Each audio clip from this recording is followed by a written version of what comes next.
नमस्कार, दिन भर की बड़ी खबरों में आपका स्वागत है। मैं हूं आंचल। लेकिन दिन भर की तमाम बड़ी खबरों से पहले एक नजर आज की सुर्खियों पर। मोदी सरकार की नीतियों पर कांग्रेस अध्यक्ष खड़गे का बड़ा हमला। कहा, भारत का पूरा एजुकेशन और एम्प्लॉयमेंट सिस्टम तबाह। डिग्री तो है मगर हाथ में हुनर नहीं। मोदी जी ट्रंप की हर बात मानते हैं, फिर भी भारत के खिलाफ फैसले। पीएम मोदी पर आप संयोजक अरविंद केजरीवाल का तीखा प्रहार। अमेरिका में भारत पर 100% टैरिफ वाला बिल सीनेट से हुआ पास। टीएमसी महासचिव अभिषेक बनर्जी फिर पहुंचे सुप्रीम कोर्ट। आंखों के इलाज के लिए मांगी विदेश यात्रा की इजाजत। कलकत्ता हाईकोर्ट ने नहीं दी थी इजाजत। जरूरत से ज्यादा उत्साह दिखा रही पुलिस। मस्जिदों से लाउडस्पीकर हटाए जाने के मुद्दे पर सीएम शुभेंदु से मिले टीएमसी सांसद। बंगाल में जानबूझकर एक समुदाय को निशाना बनाने का लगाया आरोप।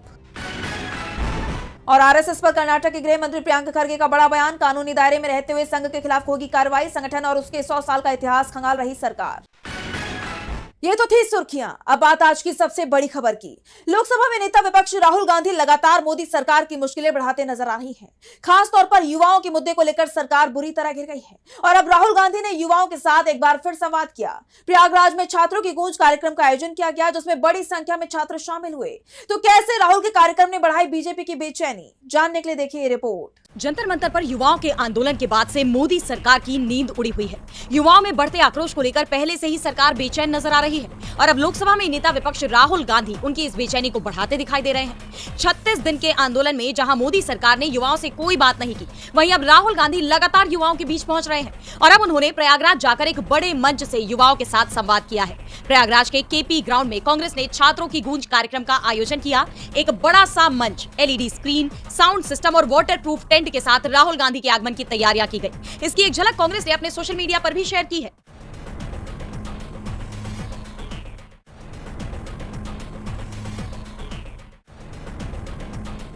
मंच पर लगे पोस्टरों में कहीं छात्रों की गूंज लिखा है तो कहीं जॉब दो या इस्तीफा।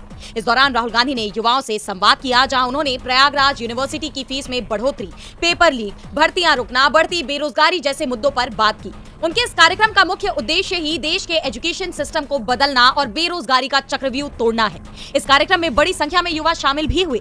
दावा तो ये किया जा रहा है कि लगभग 2.5 लाख युवाओं ने छात्रों की गूंज में शिरकत की। यानी इस कार्यक्रम में बाधा डालने की बीजेपी की सारी कोशिशों पर पानी फिर गया। बताया जा रहा है कि कार्यक्रम से पहले छात्रों को हॉस्टल में रोकने की कोशिशें की गई ताकि वो इसमें शामिल ना हो, जिसके बाद यूपी कांग्रेस के उपाध्यक्ष विश्वजीत सिंह समेत तमाम कांग्रेस नेता हर गली, हॉस्टल और चौराहों पर निगरानी में लग गए ताकि प्रशासन छात्रों को परेशान न कर सके। इसके अलावा सड़कों से राहुल गांधी के पोस्टर तक हटाने और उन्हें ढकने की कोशिशें की गई। इंडियन यूथ कांग्रेस के अध्यक्ष उदय भानु चिब ने इसका एक वीडियो भी शेयर किया है।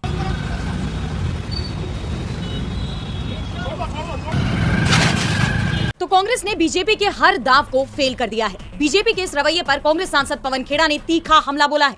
उन्होंने एक्स पर पोस्ट किया कि Bhajpa anti student, anti youth, anti India है। इन्होंने पहले वेन्यू की परमिशन कैंसिल करके राहुल जी के प्रोग्राम को रोकने की कोशिश की, फिर समझ गए कि इनकी ऐसी बचकानी हरकतों से राहुल रुकने वाले नहीं है, तो परमिशन वापस बहाल कर दी। लेकिन आज कार्यक्रम के दिन मैदान में मल जल सीवेज वाटर छोड़कर एक और नया हथकंडा अपना रहे हैं। बच्चों पर आंसू गैस, पैलेट्स और AK-47 चलाकर भी इनका मन नहीं भरा, इसलिए आज बच्चों को सताने और उनकी जान से खिलवाड़ करने का एक नया पैंतरा लेकर आए हैं। लेकिन युवा न डरेगा, न रुकेगा, न झुकेगा। राहुल गांधी और कांग्रेस पार्टी उनके साथ है। कांग्रेस नेताओं ने न सिर्फ बीजेपी के सारे हथकंडों को फेल कर दिया, बल्कि युवाओं के बीच इस बात का भी भरोसा दिया कि पार्टी उनके साथ है। कांग्रेस और राहुल गांधी को लेकर युवाओं के मन में बढ़ते इस भरोसे ने मोदी सरकार की मुश्किलें और बढ़ा दी हैं। राहुल गांधी लगातार छात्रों की आवाज उठा रही है। कांग्रेस ने साफ कर दिया है कि चाहे कोई भी सरकार हो, लेकिन पार्टी छात्रों के साथ खड़ी रहेगी और झारखंड में भी कांग्रेस का यही रुख है। रांची में JPSC और JSSC भर्ती परीक्षाओं में गड़बड़ी के आरोपों को लेकर छात्र आंदोलन कर रहे हैं। इस बीच सरकार और छात्रों के बीच दूसरे दौर की वार्ता हुई है। तो क्या क्या हुआ इस दौरान, जानेंगे इस रिपोर्ट में। रांची का जयपाल सिंह मुंडा स्टेडियम, जहां पिछले 15 दिनों से छात्रों की आवाज लगातार गूंज रही है। हाथों में पोस्टर है, जुबान पर अपनी मांगे हैं और सरकार से जवाब मांगने का सिलसिला जारी है। छात्र अपनी मांगों को लेकर अनशन पर बैठे हुए हैं। इसी बीच आज यानी 8 अगस्त को सरकार और छात्रों के प्रतिनिधिमंडल के बीच दूसरे दौर की बातचीत हुई। बैठक में कई मुद्दों पर चर्चा हुई, लेकिन छात्रों की प्रमुख मांगों पर अभी अंतिम फैसला नहीं हो सका। बातचीत खत्म होने के बाद छात्रों ने साफ कर दिया कि उनका सत्याग्रह आंदोलन फिलहाल जारी रहेगा। तो वहीं मंत्री सुधीव कुमार सोनू ने एक वेबसाइट का जिक्र करते हुए कहा कि सरकार अलग अलग छात्र संगठनों और पक्षों से बातचीत बातचीत करेगी। एक ईमेल आईडी भी जारी की जा रही है जिस पर छात्र, आम लोग और दूसरे स्टेक होल्डर अपने सुझाव भेज सकते हैं। सरकार इन सुझावों के आधार पर सामूहिक निर्णय लेने पर विचार करेगी। जैसे आप जानते हैं कि जेपीएससी और जेएसएससी भर्ती परीक्षाओं में गड़बड़ी के आरोपों को लेकर शुरू हुआ यह आंदोलन अब बड़ा रूप ले चुका है। छात्रों का कहना है कि भर्ती परीक्षाओं की पारदर्शिता पर सवाल खड़े हुए हैं और इसी वजह से वो जेपीएससी सिविल सेवा परीक्षा को रद्द करने और पूरे मामले की निष्पक्ष जांच की मांग कर रहे हैं। अपनी मांग सरकार तक पहुंचाने के लिए 6 छात्र भूख हड़ताल पर भी बैठे हैं जिनकी तबीयत अब बिगड़ती जा रही है। आपको याद होगा इससे पहले 7 अगस्त को भी सरकार और छात्रों के बीच बातचीत हुई थी, लेकिन सहमति नहीं बन पाई थी। अब दूसरे दौर की वार्ता के बाद सवाल यही है कि सरकार छात्रों की मांगों पर क्या फैसला लेती है। अभी मामला सुप्रीम कोर्ट भी पहुंच चुका है। ऐसे में नजरें अब सरकार और सुप्रीम कोर्ट दोनों पर टिकी हुई हैं। वहीं नजरें महिला आरक्षण बिल पर भी लगी हुई हैं। विपक्ष सरकार पर दबाव बना रहा है कि इसे तत्काल लागू किया जाए। राहुल गांधी ने इसे लेकर मोदी सरकार पर तीखा हमला बोला है। देखिए रिपोर्ट। मोदी सरकार इस वक्त बुरी तरह घिरी हुई है। लोकसभा में नेता विपक्ष राहुल गांधी ने युवाओं से लेकर महिलाओं तक जनता से जुड़े तमाम मुद्दों को लेकर सरकार के खिलाफ मोर्चा खोला हुआ है और अब महिला आरक्षण बिल को लेकर भी उन्होंने सरकार को खरी खरी सुना दी। राहुल ने संसदीय कार्य मंत्री किरेन रिजिजू पर निशाना साधते हुए कहा कि रिजिजू जी, संसदीय कार्य मंत्री होने के नाते आपसे बेहतर ये कौन जानता होगा कि महिला आरक्षण विधेयक 2023 में ही सर्वसम्मति से पारित हो चुका है, कांग्रेस के पूर्ण समर्थन के साथ। सवाल यह है कि 3 साल बाद भी वो लागू क्यों नहीं हुआ और अब आप उसे परिसीमन से बेवजह क्यों जोड़ना चाहते हैं। 2023 का कानून लागू कीजिए बिना किसी शर्त के। तो यहाँ राहुल गांधी ने मोदी सरकार को साफ कह दिया है कि वो 2023 का कानून लागू करे। दरअसल महिलाओं के मुद्दे को लेकर सोशल मीडिया पर राहुल गांधी और किरेन रिजिजू के बीच बहस सी छिड़ी हुई है।